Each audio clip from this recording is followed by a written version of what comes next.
Hello friend, Gurukul vision academy में आपका स्वागत है। और जैसा कि आप जान रहे हैं, लक्ष्य सीरीज चल रहा है 11th जेपीएससी के लिए। उसमें साइंस एंड टेक्नोलॉजी का जो सेगमेंट है उसको हम लोग पूरा कर रहे हैं और अभी तक आपका मिसाइल कार्यक्रम तक वो आपका हो चुका है। ठीक है, तो आप गुरुकुल विजन एकेडमी के चैनल पे आप प्लेलिस्ट में जाके आप देख सकते हैं। और चलिए उसी सीरीज को, लक्ष्य सीरीज को आगे बढ़ाते हुए आज हम लोग एक अलग टॉपिक करते हैं। और जैसा कि आप जान रहे हैं कि गुरुकुल विजन एकेडमी का ऑफलाइन बैच शुरू हो चुका है। ठीक है, और ये पलामू, लातेहार, गढ़वा का जो क्षेत्र है उसको कवर कर रहा है। तो आप लोग अगर इस क्षेत्र में हैं तो ऑफलाइन क्लास के लिए अप्रोच कर सकते हैं। और साथ ही साथ आप यूट्यूब के द्वारा आप इसका फायदा उठा सकते हैं। तो चलिए फ्रेंड, आगे हम लोग देखते हैं। आज हम लोग रिमोट सेंसिंग के बारे में पढ़ेंगे कि रिमोट सेंसिंग क्या होता है। उससे रिलेटेड जो सैटेलाइट्स होते हैं, सैटेलाइट्स के बारे में हम लोग पढ़ चुके हैं। सैटेलाइट्स क्या होता है, शटल क्या होता है, रॉकेट क्या होता है, हर एक चीज हम लोग पढ़ चुके हैं। तो आप लोग जो पीछे का लेक्चर होगा वो लोग आप लोग देखिए, उससे आप लोग को पता चलेगा, उससे ओवरव्यू पता चलेगा कि क्या होता है ये सब। ठीक है, सैटेलाइट के बारे में पीछे बताया जा चुका है, तो उस सैटेलाइट के बारे में जाके पढ़िए। अगर इसमें कुछ कुछ जो टर्म्स एंड कंडीशंस, जो जो कुछ टर्म्स आएगा, कुछ कुछ वर्ड्स आएंगे जो आपको समझ में नहीं आएगा, तो पीछे का लेक्चर अगर आपका देखा हुआ रहेगा तो उसमें आपको अच्छे से समझ आ सकता है। ठीक है फ्रेंड, तो चलिए हम लोग स्टार्ट करते हैं।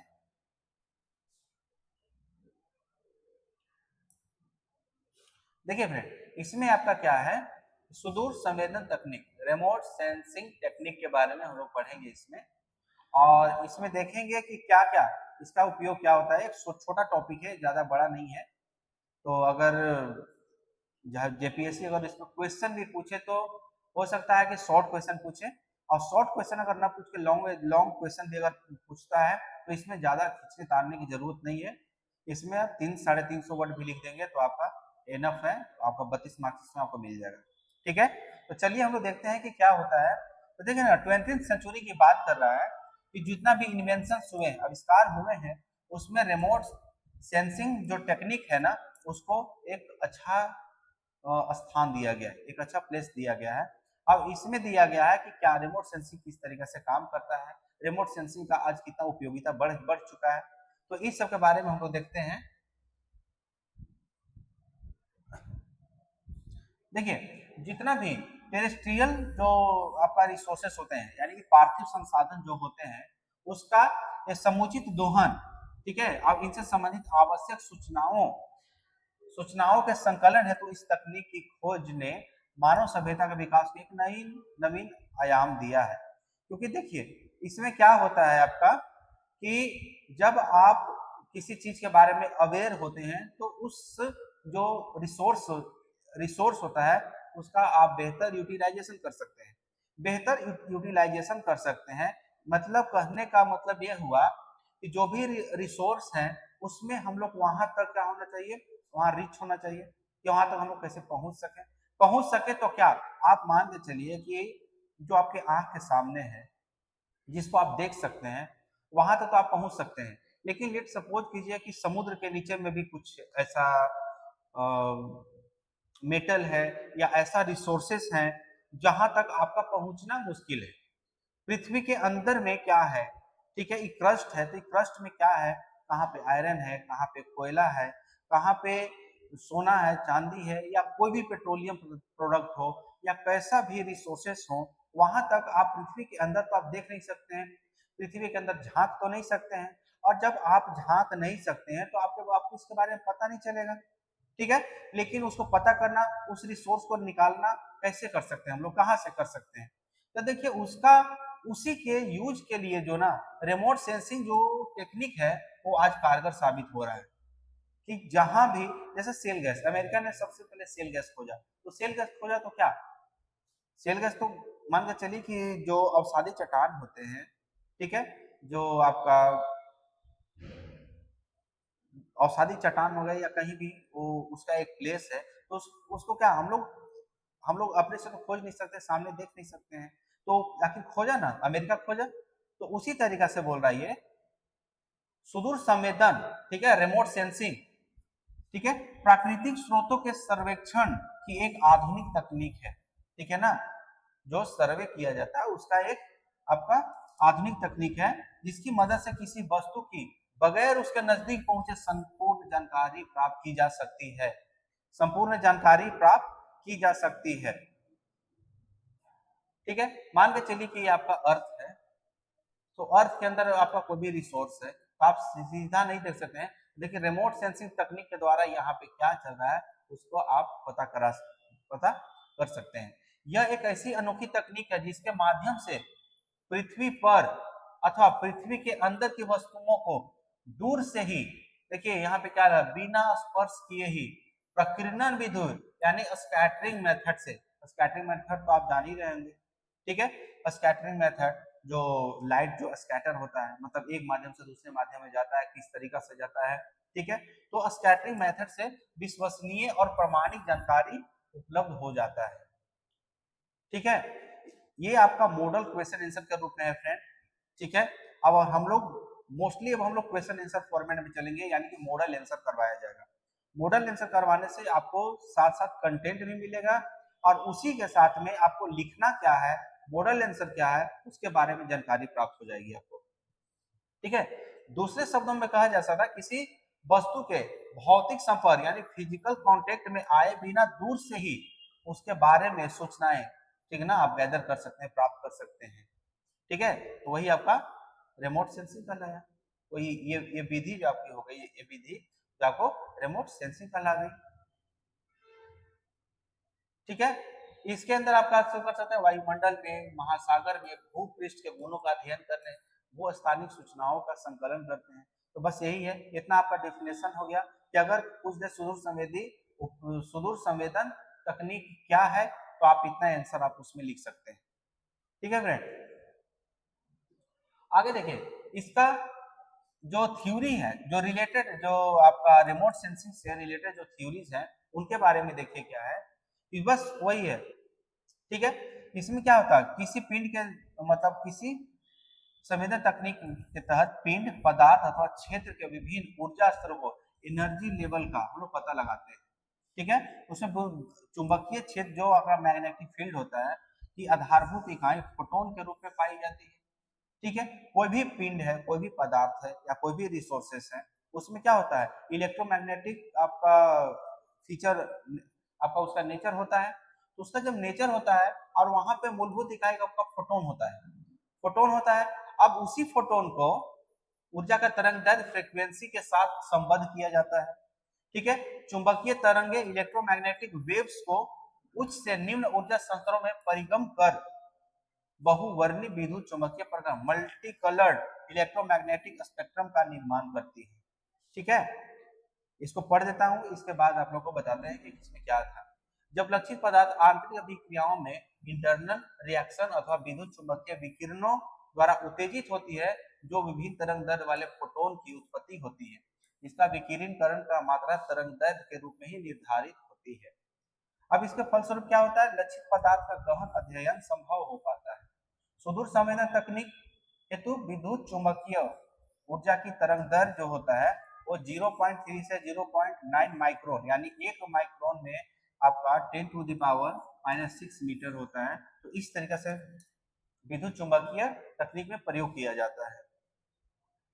सुदूर संवेदन तकनीक में विद्युत चुंबकीय विकिरण के दृश्य, अवरक्त और सूक्ष्म तरंगों का उपयोग किया जाता है। कृषि दूर संवेदन तकनीक में दृश्य, समीप, अवरक्त और तापीय अवरक्त का उपयोग किया जाता है, जबकि सूक्ष्म सूक्ष्म तरंगे दूर में संवेदनीय क्षेत्र में अभी अनुसंधान किए जा रहे हैं।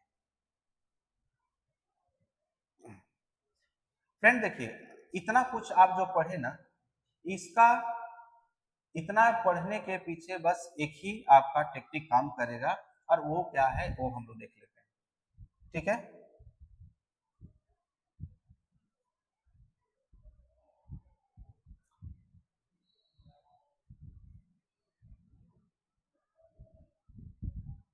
देखिए फ्रेंड, इसमें क्या होता है आपका ना कि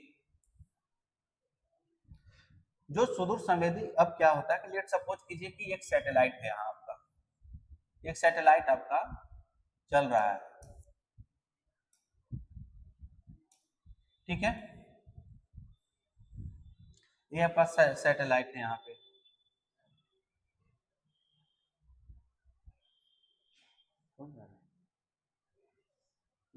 कहाँ, ठीक है, ये आपका सैटेलाइट है। लेट सपोज कीजिए ये आपका सैटेलाइट है, ठीक है, ये आपका अर्थ है, ये आपका अर्थ हो गया। अब क्या हुआ, लेट सपोज कीजिए कि यहाँ से सैटेलाइट के पास आपका दो तकनीक काम करता है। तो सबसे पहले क्या होता है कि इलेक्ट्रोमैग्नेटिक फील्ड है यहाँ पे बना हुआ है, नॉर्थ पोल है, साउथ पोल है, इलेक्ट्रोमैग्नेटिक फील्ड आपका पूरा है, ठीक है। अब क्या हुआ कि यहाँ से ये एक अवरक्त किरण छोड़ेगा, इंफ्रारेड छोड़ेगा या कुछ भी छोड़ेगा। अब यहाँ पे आया फोटोन आपका एक्टिव होता है, ठीक है। अब एक्टिव होता है, ये आता है यहाँ पे और वो अपना लाइट को स्कैटर करता है, यानी डिफरेंट डिफरेंट पार्ट्स में वो स्कैटर कर देता है, वो अपने लाइट को छितरा देता है, अपने वेव को छितरा देता है, ठीक है। अब यहाँ पे स्कैटर होता है, अब यहाँ से कुछ भी यहाँ पे जो आपका रिसोर्सेस हैं, कोई भी रिसोर्स है यहाँ पे, उस पे जाके वो वहां पे ऑब्जर्व करता है, ऑब्जर्व करता है। अब ये फिर कहाँ पहुंचता है, आपका सैटेलाइट पास पहुंचता है। अब ये सैटेलाइट पर पहुंचता है और यहाँ से सैटेलाइट से एक यहाँ पे आपका स्टेशन है, ठीक है, आपका रिसर्च स्टेशन है। इस रिसर्च स्टेशन में उसका जो आपका आंकड़ा जो होता है, ठीक है, उसका एल्गोरिदम जो होता है, उस एल्गोरिदम से एक कंक्लूजन निकाला जाता है, ठीक है, एक कंक्लूजन निकाला गया। अब इसी कंक्लूजन के आधार पे हम लोग पता करते हैं कि कहाँ पे क्या है। तो वही देखिए यहाँ पे अब आपको सब कुछ यही यही बताया गया है यहाँ पे,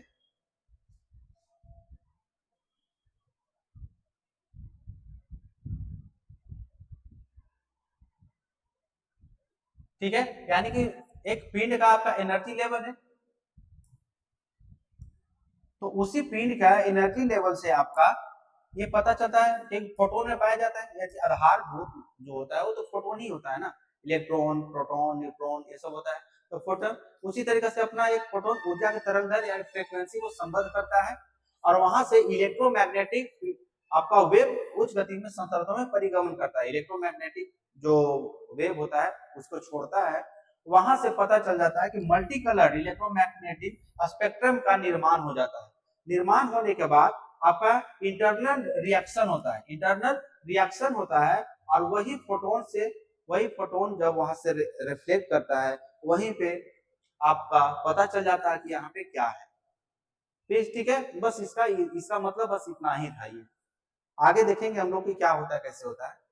सुदूर संवेदक उपग्रह, रिमोट सेंसिंग सैटेलाइट, ठीक है, रिमोट सेंसिंग जो सैटेलाइट होता है वो हमेशा सन सिंक्रोनस और पोलर ऑर्बिट में प्रक्षेपित किया जाता है, वहीं पे छोड़ा जाता है।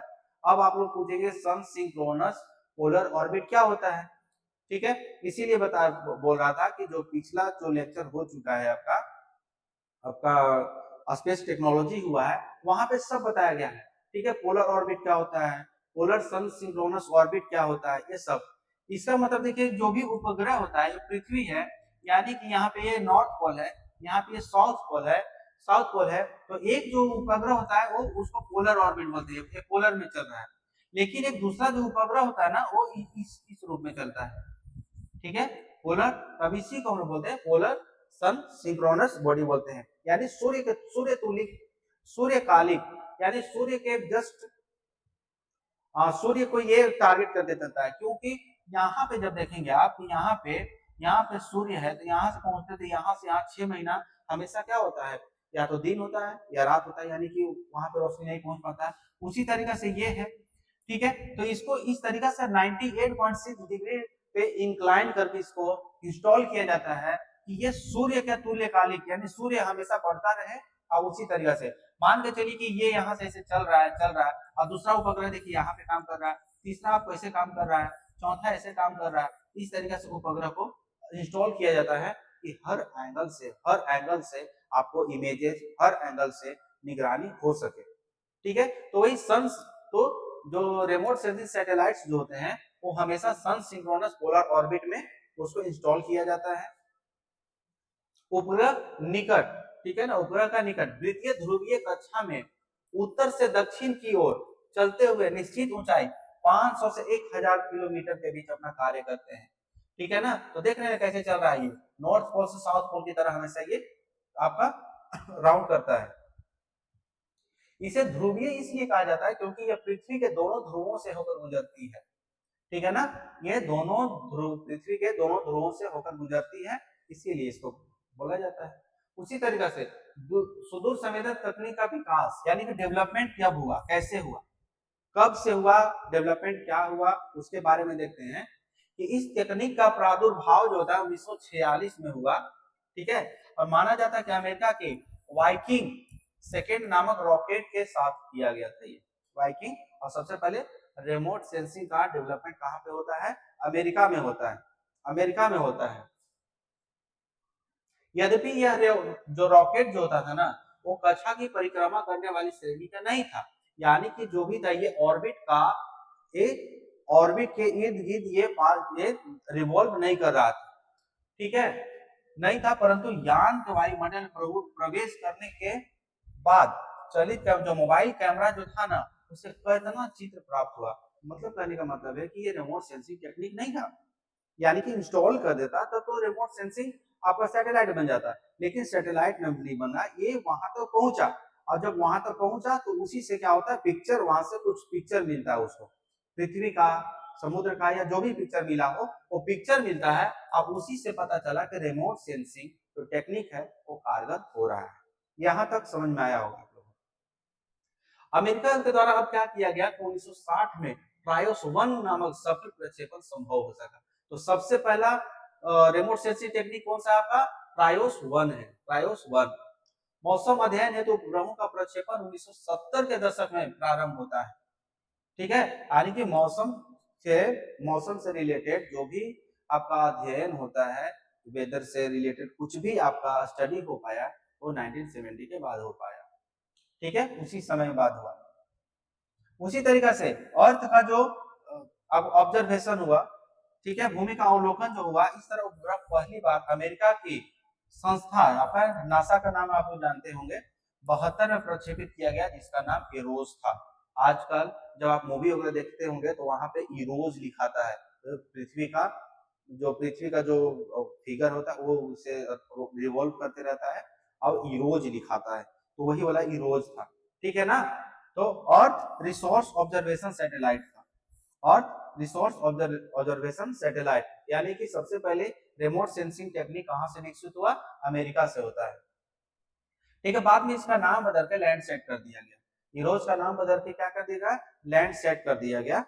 और फिर आपका फ्रांस 1986 में स्पॉट नाम का आपका रिमोट सेंसिंग सैटेलाइट है, वो फ्रांस ने 1986 में स्टार्ट किया, 1986 में स्टार्ट किया। सुदूर संवेदन के प्रकार, ठीक है ना, रिमोट सेंसिंग के प्रकार क्या होता है, दो प्रकार से काम करता है। देखिए इसमें क्या है कि ऐसा सुदूर संवेदन जिससे संवेदन उपग्रह अपनी ओर से कोई तत्व प्रदर्शित नहीं करता, बल्कि सिर्फ अपने आए तत्व जैसे सौर ऊर्जा को ग्रहण करता है, निष्क्रिय सुदूर संवेदन कहलाता है। इस प्रकार के सुदूर संवेदन का बेहतर उदाहरण प्रकाश फोटोग्राफी में किया जाता है। इसका मतलब क्या है कि मान के चलिए कि ये आपका उपग्रह है, यहाँ पे ये आपका उपग्रह हो गया, ये आपका अर्थ हो गया, ये आपका अर्थ हो गया। तो इसका काम क्या है कि देखिए ये यहां से अपना कुछ भी नहीं भेज रहा है, ठीक है, यानी कि ये नहीं भेज रहा है, यानी ये वाला जो है कि अपने तरफ से ये कुछ भी ट्रांसमिट नहीं कर रहा है, ठीक है, अपने तरफ से कुछ भी ट्रांसमिट नहीं कर रहा है। इसमें क्या होता है कि जो अर्थ में इलेक्ट्रोमैग्नेटिक फील्ड होता है, उसी के द्वारा जो फोटॉन्स निकलते हैं, वो यहाँ से जो रेडिएशन निकल रहा है, फोटोन में निकल रहा है, इलेक्ट्रॉन, प्रोटॉन, न्यूट्रॉन, जिस रूप में भी अगर ये निकल रहा है, तो ये क्या करता है, जैसे न्यूट्रिनो क्या है, उसी तरीके से एनर्जी है, तो फोटोन के रूप में यहाँ से अर्थ से वो निकल के यहाँ पहुंचता है, यहाँ से अर्थ से निकल रहा है, ऊपर जा रहा है, और सैटेलाइट जो है इसको ऑब्जर्व कर लिया, ठीक है, सैटेलाइट इसको ऑब्जर्व कर लेता है। और ये ऑब्जर्व करके यहाँ से जो भी पिक हो, जो मान के चलिए इमेज ले लिया या उससे कुछ भी डेटा गैदर कर लिया, और ये क्या करेगा कि ये स्टेशन से जुड़ा हुआ है अपना, ठीक है। यानी मान के चलिए कि ऑब्जर्वेशन स्टेशन यहाँ पे,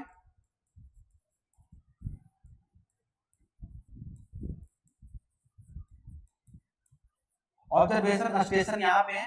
अब क्या हुआ, यहाँ से इमेज भेजा, ऑब्जर्वेशन स्टेशन को भेजा। अब ये इसका एल्गोरिथम मिलाकर उसका पिक बना के, ठीक है, उसका इमेज बनाकर वो यहाँ पे प्रकाशित करते हैं। अब इसी से हम लोग का जो भी काम हो, जो भी आगे का रिसोर्स का हो, जो भी आपका मौसम संबंधी जानकारी हो, वो हम लोग को मिल जाता है। तो इस तरीका से इसको निष्क्रिय बोलते हैं, यानी कि आपका इनएक्टिव रिमोट सेंसिंग टेक्निक बोलते हैं। यानी कि इसमें जो उपग्रह होता है वो अपने तरफ से कोई भी रेडिएशन या कुछ भी नहीं भेजता है, वो पृथ्वी के द्वारा निकला हुआ, वायुमंडल के द्वारा निकला हुआ, आपका समुद्र से निकला हुआ जो भी आपका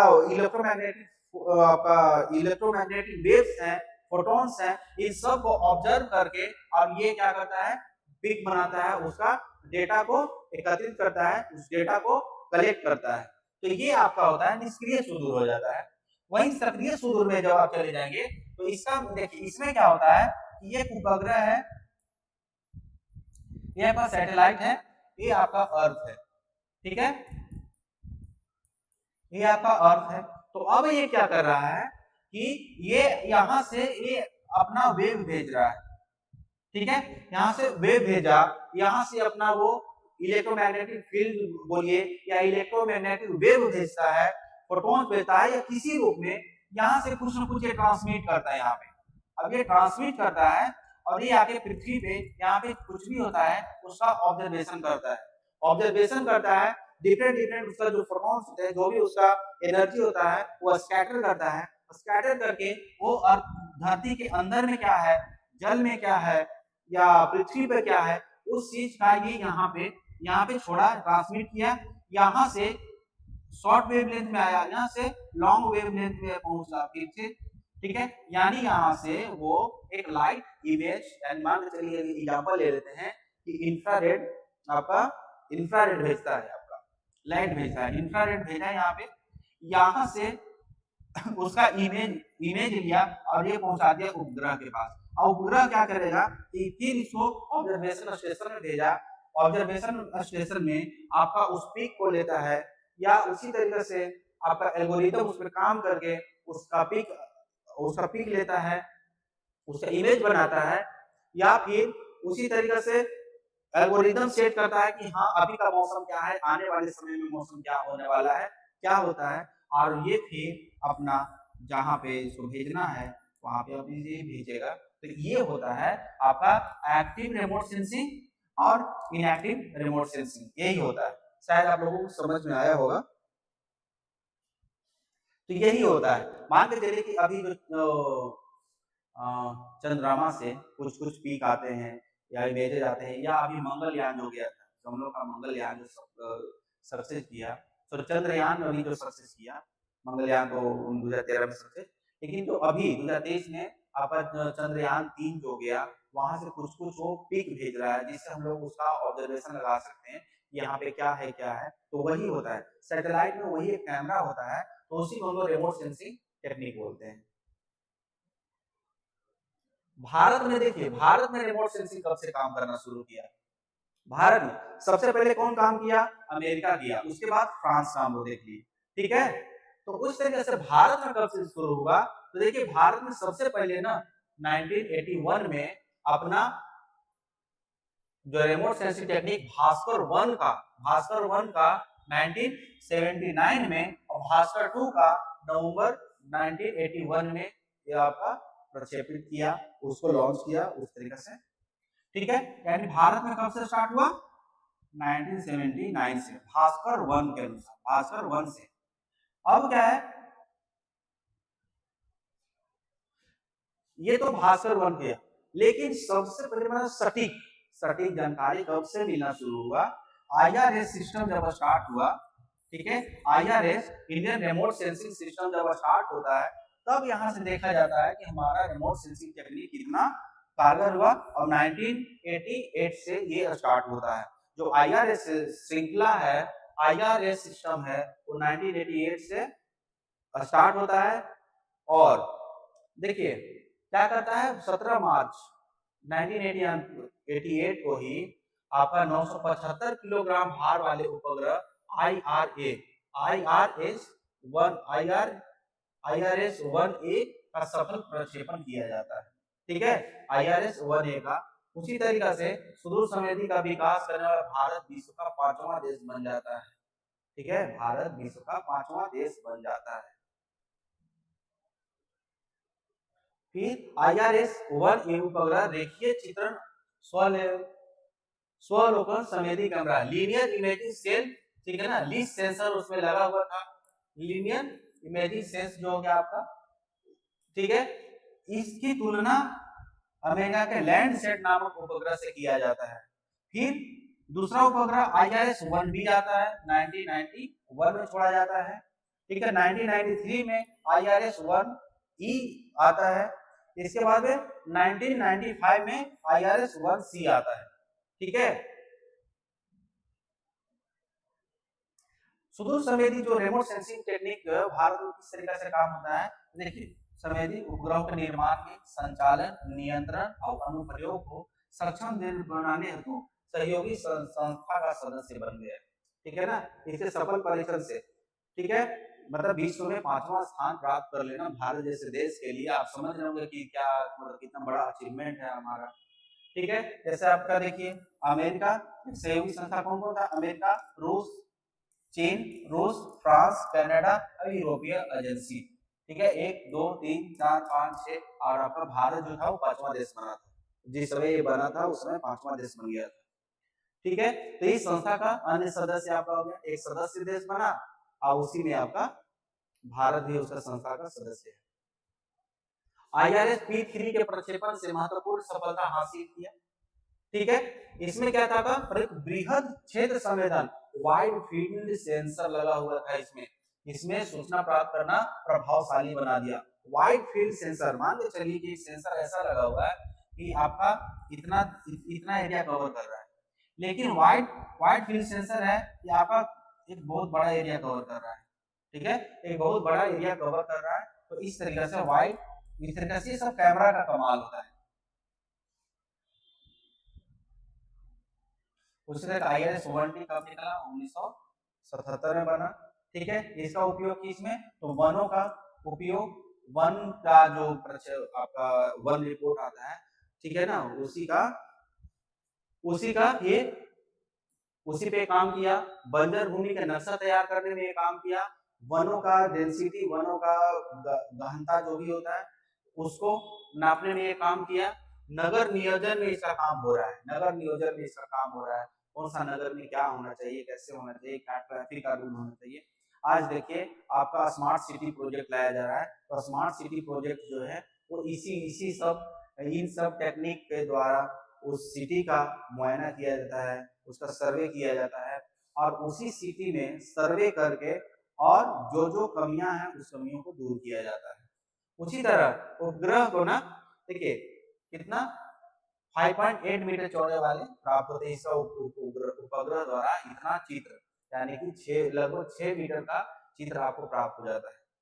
उसी तरीके से IRS-P4 या ओशनसैट, आपको बताया था ओशनसैट क्या था, IRS श्रृंखला का ही ABCD, तो अब उसका नाम बदल के ओशनसैट, कार्टोसैट इस तरीके से किया गया। क्यों, क्योंकि इसका रिमोट सेंसिंग टेक्निक है। रिमोट सेंसिंग टेक्निक होता है मेनली आपका निगरानी करने के लिए। इसका काम क्या क्या है, आप जब सैटेलाइट आपका स्पेस टेक्नोलॉजी पढ़ा रहा था वहां भी सबको बताया गया है कि इसमें क्या, तो ओशनसैट जो है ना 1999 में आता है और PSLV C2 रॉकेट के द्वारा, अब आप PSLV क्या बोलेंगे, ठीक है, सैटेलाइट लॉन्च व्हीकल। अब ये क्या था आपका, P क्या था आप लोग बताइए। अगर इसमें ASLV डाल दें तो क्या होगा वो बताइए, GSLV डाल दें तो क्या होगा, ये सब आपको बताया गया है। ठीक है, अगली कक्षा में स्थापित किया गया था ओशनसैट। ठीक है, ये पहली बार था जब महासागरों के संबंध में नितांत नवीन मूल्यांकन स्टार्ट हुआ। यानी ओशनसैट जो उपग्रह है सॉरी, ओशनसेट जो उपग्रह है, सैटेलाइट है, वो डेडिकेटेड है आपका महासागर, ठीक है ना, ओशन से रिलेटेड। ओशन में आपका सीज में क्या क्या हो रहा है उसका मुआयना करता है। मान के चलिए ओशन का टेम्परेचर कितना है, सैलिनिटी कितना है, वो कितना बढ़ रहा है, ठीक है, कितना बढ़ रहा है, कितना घट रहा है, उसी के रूप में हम लोग क्या करते हैं, आपका ओशन सेट का काम करते हैं, ओशन सेट का काम करते हैं। उसी तरीके सागरों के जैसे आपका तापमान हो गया, वायुमंडल में जलवाष्प का मात्रा कितना है, सतह के ऊपर हवा की गति क्या चल रहा है, किस स्पीड में हवा चल रहा है, उसी तरीके से बादलों की स्थिति क्या है, इस सब संपूर्ण आकलन करना संभव हो पाया है।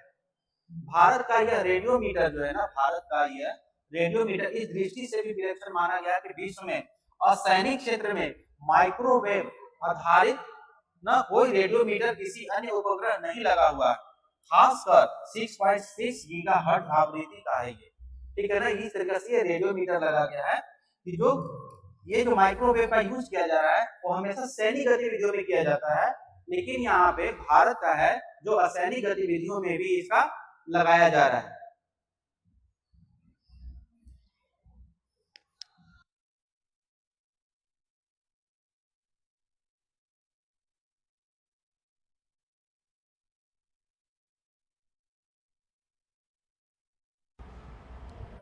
तो ये फ्रेंड जो असैनिक गतिविधियों में ये लगाया जा रहा है, ठीक है। उसी तरीके से IRS P5 है या कार्टोसैट को ना 2002 में प्रक्षेपित किया गया, जो दो आपका पैनक्रोमेटिक आपका कैमरा लगा हुआ था। इसमें क्या है कि 30 किलोमीटर का क्षेत्र जो है ना सहित से 2.5 मीटर स्थानिक भेदन क्षमता रखता है, यानी कि 30 मीटर क्षेत्र में आपका देखिए कैमरा का उपयोगिता उतना सटीक होगा जितना कम मीटर, 1 मीटर, आधा मीटर, 1.5 मीटर, ठीक है, जिसे जैसे नीचे आते हैं उस तरीका से अगर कैमरा लेता है। मान के चलिए कि आपका 1000 किलोमीटर के ऊपर में आपका सैटेलाइट है और वहां से 1 मीटर की एरिया का अगर पीक ले रहा है तो उसकी आपका मतलब 1 मीटर का जो ये ले रहा है, यानी उसका एफिशिएंसी है वो बहुत ही अच्छा है, उसका एफिशिएंसी बहुत ही अच्छा है। उसी तरीके से 2.5 मीटर तक का ले ले, ठीक है, पैन क्रोमैटिक आपका कैमरा इसमें लगा हुआ था जो कि 30 किलोमीटर परिधि क्षेत्र में आपको 2.5 मीटर तक की भेदन क्षमता रख सकता था।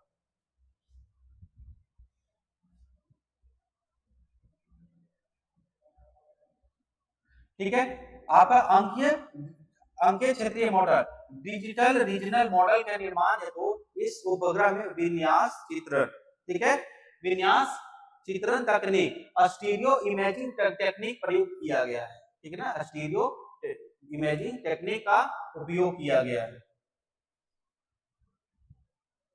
अब देखिए इसमें क्या है, एप्लीकेशन क्या है आपका रिमोट सेंसिंग में, आपका एप्लीकेशन क्या है। तो देखिए एप्लीकेशन क्या है इसमें कि जो आपका राष्ट्रीय प्राकृतिक संसाधन प्रबंधन प्रणाली, ठीक है ना, NNRMS, national natural resource management system में होता है।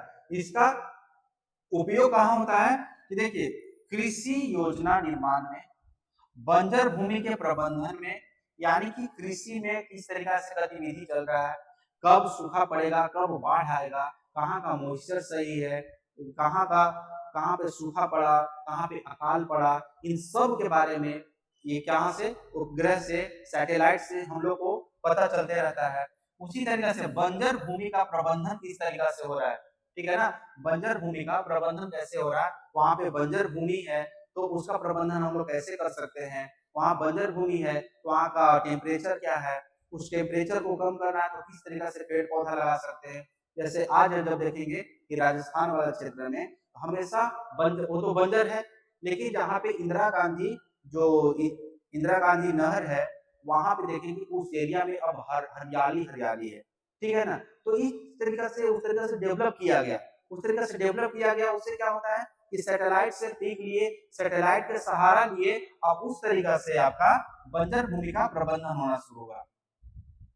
जल संसाधन का प्रबंधन शुरू हो जाता है। जल प्रबंधन का संसाधन कहाँ पे सूखा पड़ रहा है, कहाँ पे पानी कम है, ठीक है, पानी कम है, कहाँ पे पानी पहुंचाना है, इस सब के बारे में आपका जल प्रबंधन आपका करना है। भूजल की खोज, भूजल की खोज कि धरातल में कहाँ पानी है, ठीक है ना, उसके बारे में पता लगाना। बर्फ कितना गल रहा है, कितना सेंटीमीटर की दर से वो पिघल रहा है, ठीक है, कितना क्या हो रहा है, ठीक है ना, उसके बारे में है। उसी तरीके से जल विभाजक, ठीक है, जल विभाजक, कमान क्षेत्र प्रबंधन, आपका मत्स्य पालन विकास, मत्स्य पालन विकास, कमान क्षेत्र प्रबंधन, कमान, ठीक है, कमांड एरिया आपका मैनेजमेंट है। ये आप जब हम लोग हाँ ज्योग्राफी जब पढ़ेंगे तो वहां पे हम लोग कमांड एरिया मैनेजमेंट पढ़ेंगे कि किसी भी क्षेत्र में मान के चलिए बांध जब बनाया जाता है तो उसका कमांड एरिया किस तरीके से बनाया जाता है, कितना निर्धारित किया जाता है। उसी तरीके से जल विभाजक, जल विभाजक को हम लोग कैसे डिवाइड करेंगे कि कौन सा नदी का विभाजन कहाँ से होता है, कैसे होता है, उसका क्राइटेरिया क्या होता है, इसके बारे में आप देखेंगे। जैसे कमांड एरिया प्रबंधन में आप एक सिंपल सा एग्जाम्पल बताते हैं आपको कि कावेरी नदी जल प्रबंधन जो है उसका बंटवारा कौन कौन, कर्नाटका में, केरला का, आपका तमिलनाडु का, पुडुचेरी का, किस तरीके से प्रबंधन है, किस तरीके से बंटवारा होगा, ठीक है, इसीलिए अंतर्राज्यीय राज्य परिषद बना। अब इन सब का आपका सुदूर समिति जो उपग्रह है, रिमोट सेंसिंग जो सैटेलाइट्स हैं, वहां से पता चलता है। मत्स्य पालन कल ही बताया था कि जिस तरीके से समुद्र में मछलियां कहाँ होती हैं, अब पता चल जाता है, मछुआरे डायरेक्ट वहां पहुंचते हैं, जाके मछली निकालते हैं और आ जाते हैं, ठीक है। साथ ही साथ ये भी पता चल जाता है कि आपका पाकिस्तान का सीमा कहाँ से है, श्रीलंका का सीमा कहाँ से है। पहले पहले ये हुआ करता था कि मछुआरे जो होते थे वो चले जाते थे, मछुआरे चले जाते थे पाकिस्तान में, वहां उन लोगों को पकड़ कर जेल में डाल दिया जाता था। आज इन सारी समस्याओं से निजात मिल चुका है, ठीक है। मछली कहाँ पे ज्यादा है उसके बारे में, शहरी विकास कैसे करना उसके बारे में आपको पता चलेगा। खनिज अनुसंधान, ठीक है, खनिज अनुसंधान कहाँ पे हो रहा है, कहाँ पे ज्यादा रिसोर्सेस हैं, इसके बारे में आपको पता चल जाता है। वन संसाधनों के बारे में पता चल जाता है कि कहाँ है, कैसे है, ठीक है। सर्वेक्षण, भूतल की रचना, मानचित्र, किसी चीज का मानचित्र लेना है, अभियांत्रिकी परियोजना लेना है, पर्यावरण तथा जलवायु, तेल एवं खनिज स्रोतों का पता लगाने में भी किया जा रहा है, ठीक है। तो इस तरीके से रिमोट सेंसिंग का इतना उपयोग हम लोग कर रहे हैं, ठीक है। जैसे कि थार रेगिस्तान में जल की संभावना देखने को मिला है, तो कहाँ मिला है, कैसे मिला है, उसके बारे में हम लोग को पता चल रहा है। फ्रेंड, उसी में अगला जो टॉपिक है आपका, एक छोटा सा टॉपिक है भौगोलिक सूचना प्रबंधन, ठीक है, भौगोलिक सूचना प्रबंधन। चलिए उसको भी देख लेते हैं, 10 मिनट का टॉपिक है, ठीक है। ये बड़ा बड़ा टॉपिक नहीं है फ्रेंड, बस छोटा छोटा टॉपिक है, उसमें हम निकलते हैं, ठीक है। आधुनिक भूगोल के अनुप्रयोग में भौगोलिक सूचना प्रबंधन, ठीक है, ठीक है फ्रेंड। देखिए आप लोग, भौगोलिक सूचना प्रबंधन, ज्योग्राफिकल इंफॉर्मेशन सिस्टम, ठीक है, जीआईएस इसको बोलते हैं, जीआईएस ज्योग्राफिकल इंफॉर्मेशन सिस्टम बोलते हैं। इसी में आपका जीपीएस हो गया, आईआरएनएस हो गया, ये सब इसी में आएगा, ठीक है। यह स्थान क्षेत्र के संदर्भ में भौतिक और मानवीय तत्वों का विवरण मानचित्र के रूप में प्रयुक्त करने करने और स्थानिक विश्लेषण करने में सक्षम बनाता है, ठीक है। जैसे कि देखेंगे आप लोग, भारत सूचना तंत्र भौगोलिक प्रणाली अथवा संक्षेपण जीआईएस, ज्योग्राफिकल इंफॉर्मेशन सिस्टम, ठीक है, geographical information system computer hardware और सॉफ्टवेयर के भौगोलिक सूचना के साथ एकीकृत करने का, ठीक है। मान के चलिए कि इंफॉर्मेशन क्या होगा, इंफॉर्मेशन तो आप मान लीजिए कि आपको टेक्नोलॉजी से रिलेटेड है, ज्योग्राफी, ज्योग्राफिकल यानी ज्योग्राफी भूगोल से संबंधित है। और जब एक ज्योग्राफिकल एरिया को कंप्यूटर के द्वारा इंफॉर्मेशन निकाल लिया जाता है, इन ज्योग्राफिकल एरिया जो है उसको इन्फॉर्म, उसी के कंप्यूटर के माध्यम से इंफॉर्मेशन जब निकाला जाता है तब यही मिल जाता है, तो ज्योग्राफिकल इंफॉर्मेशन बन जाता है, ठीक है। तो वही बोल रहा है आपका कि कंप्यूटर और सॉफ्टवेयर के भौगोलिक सूचना के साथ में एकीकृत करने पर अब इसके आंकड़े को एकत्र कर लेगा आपका, मैनेजमेंट होगा, उसका विश्लेषण होगा, संरक्षण होगा और नीतिपूर्ण व्यवस्था करता है, जिसकी प्रक्रिया निम्नलिखित है। कैसे तरीके से प्रबंधन होता है उसके बारे में देखिए। ये बहुत बड़ा टॉपिक नहीं है फ्रेंड, ये बस सिंपल है, इसको आप लोग आराम आराम से कर लीजिए। ठीक है, मेन जो था आपका टॉपिक वो खत्म हो चुका है, मेन टॉपिक खत्म हो चुका है। हाँ, एक टॉपिक बचा है आपका बायोटेक्नोलॉजी, उसको हम लोग पढ़ेंगे। ठीक है, अब देखिए यहाँ पे क्या है, भौगोलिक सूचना प्रणाली जो है सूचना विज्ञान पर आधारित तकनीक है। ठीक है, इंफॉर्मेशन उसी तरीके से भौगोलिक सूचनाएं प्रदान करता है। भौगोलिक सूचना तंत्र के माध्यम से हम जान सकते हैं कि धरातल पर क्या, कहां, कैसे।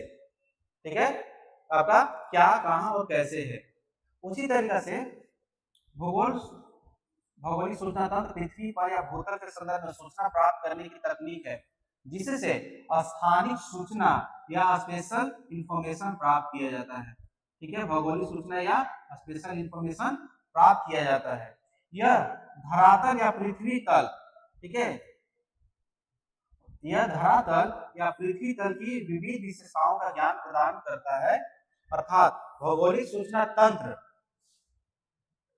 भौगोलिक सूचना तंत्र के बारे में भौतिक और सांस्कृतिक परिदृश्यों के संबंध में ज्ञान, यानी कि भूगोल से संबंधित जितना भी सूचना प्राप्त किया उसमें आपका हो गया कि आपका भौगोलिक, जैसे भूतल में क्या चल रहा है, भूमि पे क्या चल रहा है, कहीं का भौतिक विभाजन कैसा है, कहीं का सांस्कृतिक परिदृश्य क्या है।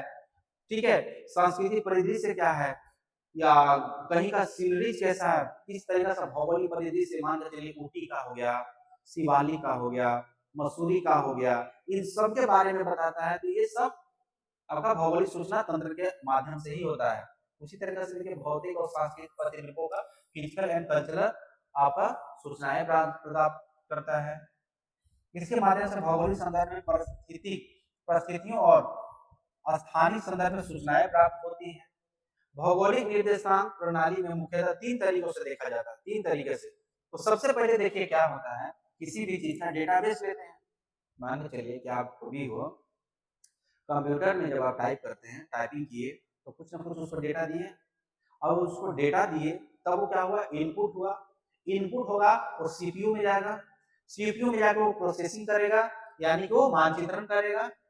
डेटा दे दिए, डेटा से वो मानचित्रण कर दिया, यानी सीपीयू में जाकर वो प्रोसेसिंग किया।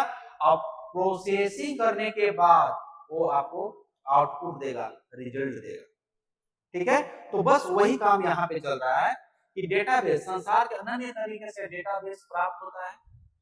एक भू ज्ञान की सूचना प्रणाली बुनियादी तौर पर जीआईएस प्रणाली मुख्यतः जैसे संरचनात्मक डेटाबेस के आधार पर होता है। ठीक है, तो जो भी होता है भौगोलिक निर्देशांक में क्या होता है कि कुछ भी होता है उसका पहले डेटा, यानी सैटेलाइट जो होता है वहां से डेटा निकालता है, डेटा निकाल के उसका मानचित्र बना के उसको भेज देता है आपका जो स्टेशन होता है, जो कंट्रोल स्टेशन होता है, उस जो जो वहां का स्टेशन होता है, उस मानचित्रण के द्वारा उसका क्या करते हैं, एनालिसिस निकालते हैं। अब एनालिसिस निकालने के बाद प्रतिरूप निकालते हैं, यहाँ का आज का मौसम ऐसा है, कल का मौसम वैसा होगा, इस धरती पे ये है, वहां पे ये है, ऐसा भौगोलिक स्थिति है, वहां कल्चरल जो सिचुएशन है वो इस तरीके से है।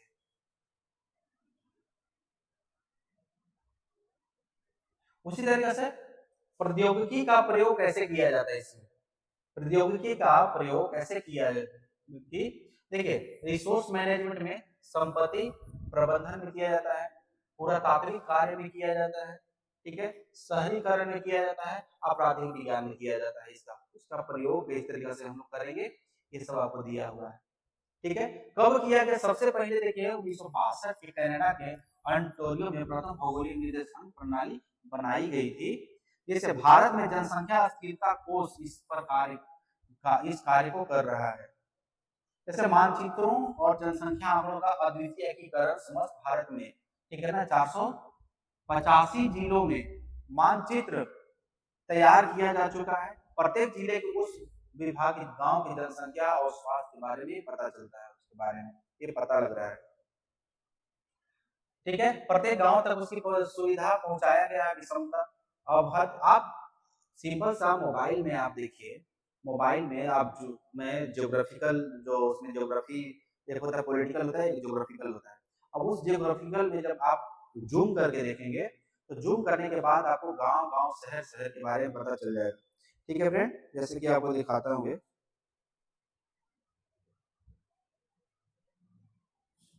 आप गूगल मैप पे जब आप जाते हैं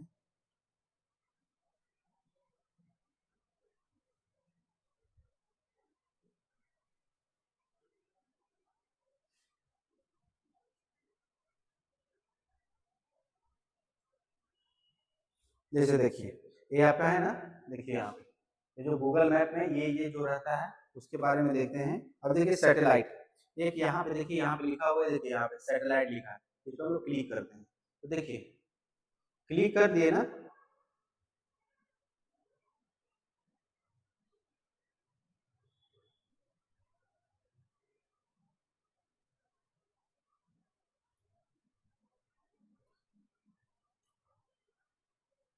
ये देखिए आप लोग कितना क्लीन और किस तरीका से दिखा रहा है। देखिए ये आपका जीआईएस का आपका कमाल है। देखिए ज्योग्राफी है आपका, इस ज्योग्राफिकल एरिया को किस तरीका से इंफॉर्मेशन में बदल रहा है, यानी कि कंप्यूटर के द्वारा ये आंकड़ा एकत्रित किया गया और किस तरीका से देखिए गली गली को दिखा रहा है। यहाँ पे देखिए कौन सा घर कहाँ पे है, किस तरीका से देखिए गली गली को दिखा रहा है ना, देखिए ये है ना।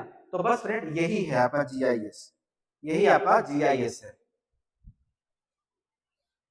ठीक है, तो वही भारतीय कृषि अनुसंधान संस्थान, ठीक है ना, इसमें सुदूर संवेदन जीआईएस अनु अनुकरण मॉडल संबंधी डेटाबेस को करते हुए गंगा यमुना क्षेत्र में फसलों की उत्पादकता का निर्धारण करता है। ठीक है ना, तो बस ये जीआईएस बहुत बड़ा टॉपिक नहीं है, आप लोग देखिए जीआईएस एंड इट्स एप्लीकेशन। तो देखिए मानचित्रों का उपयोग भी किया जाता है, मौसम पूर्वानुमान भी किया जाता है। उसी तरीके से जब आप यहाँ पे देखिए बाढ़ प्रबंधन में, आपदा प्रबंधन में कैसे काम करेगा, तो बाढ़ क्षेत्र का प्रबंधन करने में, ठीक है, बाढ़ क्षेत्र प्रबंधन करने में आप इसका देखिए जेपीएससी क्वेश्चन पूछा हुआ है। ठीक है, जैसे कि आपदा पूर्व का सिचुएशन क्या है उसके बारे में सैटेलाइट आपको बताते रह रहा है कि आपको कहाँ पे बाढ़ ग्रसित क्षेत्र है या कहाँ पे बाढ़ नहीं आ सकता है, अगर कहीं बाढ़ आता है तो लोगों को कहाँ शिफ्ट किया जाता है। ठीक है, आपदा के अभी आपदा के समय हो गया आपका, आपदा के समय हो गया ये, यानी आपदा के समय में वहां का सिचुएशन क्या है उसके बारे में हम लोगों को हमेशा पता चलते रहता है। और आपदा पश्चात, ठीक है, आपदा के बाद, आपदा के बाद का वहां का सिचुएशन क्या है, वहां का ग्राउंड रियलिटी क्या है, उस सब के बारे में हम लोग इसको जानते रहते हैं, देखते रहते हैं। उसी तरीके से विश्वव्यापी भूकंप सूचना तंत्र के बारे में, विश्वव्यापी भूकंप सूचना तंत्र, भूकंप के बारे में हम जानते रहते हैं, उसका ऑब्जर्व करते हैं, भूकंप कब आएगा नहीं आएगा इसका जानकारी तो हम लोग को नहीं मिल पाता है, लेकिन भूकंप से रिलेटेड जो कुछ भी वहां पे क्षति होता है या कुछ भी होता है उसके बारे में पता चलता है। ज्वालामुखी खतरों की पहचान, ज्वालामुखी खतरों की पहचान करने में इसका मन होता है वनों में अग्नि प्रभावित क्षेत्रों का मानचित्रण करने के लिए। ठीक है, वन में देखेंगे आप हमेशा गर्मी में, गर्मी आ रहा है, अब आप देखेंगे कि हमेशा आपको देखने को सुनने को मिलेगा कि उत्तराखंड में आगजनी हो रहा है, असम में आगजनी हो रहा है, यानी जंगलों में आग लग रहा है, तो उन सब के मानचित्रण किया जाता है और वहां पे किस तरीका से मैनेजमेंट करना उसके बारे में बताता है। उसी तरह से भूमि या मिट्टी का मानचित्रण में कहाँ काम करता है, देखिए भू उपयोग, भू आच्छादन वर्गीकरण, भूमि का सर्वेक्षण, भूमि सूचना तंत्र के बारे में बताता है, और खुली पट्टीदार खनन के, ठीक है, परिवर्तनशील होता है, यानी खुला जो पट्टीदार खनन जो होता है, जैसे कि आप देखेंगे हजारीबाग के क्षेत्र में या धनबाद के क्षेत्र में कि उसकी खुला खनन किया जाता है। ठीक है ना, तो खुला खनन किया जाता है तो उसके बारे में बताता है, या कहीं पे अगर खनन में कहीं अंदर में आग लग गया हो तो उसके बारे में ये सब घटना बताता है आपको। उसी तरीके से जल से संबंधित उपयोग, यानी कि भूजल का अध्ययन करता है, भूमि में जल कहाँ है, कितना, ठीक है, उसके बारे में जल की गुणवत्ता में बताएगा कि मान के चलिए कि समुद्र का जल है तो उसमें सैलिनिटी कितना है, समुद्र का जल है तो उसका टेम्परेचर कितना है, ठीक है, नदी का जल है तो कितना स्वच्छ है, क्या है, उन सब के बारे में बताएगा आपका। हिम आवरण का आप अध्ययन कराएगा कि किसी क्षेत्र में हिम कितना ज्यादा है, कितना मोटा परत है, वो बर्फ पिघल रहा है कि नहीं पिघल रहा है, ठीक है, तो ये सब के बारे में बताएगा। तो फ्रेंड ये आज हम लोग का 2 टॉपिक कंप्लीट हो गया, ठीक है, रिमोट सेंसिंग और आपका जीआईएस दोनों कंप्लीट हो गया। और हम लोग अगला जो टॉपिक बच रहा है वो बायोटेक्नोलॉजी बच रहा है, ठीक है, एक बायोटेक्नोलॉजी बन रहा है, अब एक साइबर क्राइम बच रहा है, साइबर साइबर क्राइम और साइबर क्राइम और हाँ साइबर क्राइम बच रहा है। अब और कौन सा टॉपिक बच रहा है?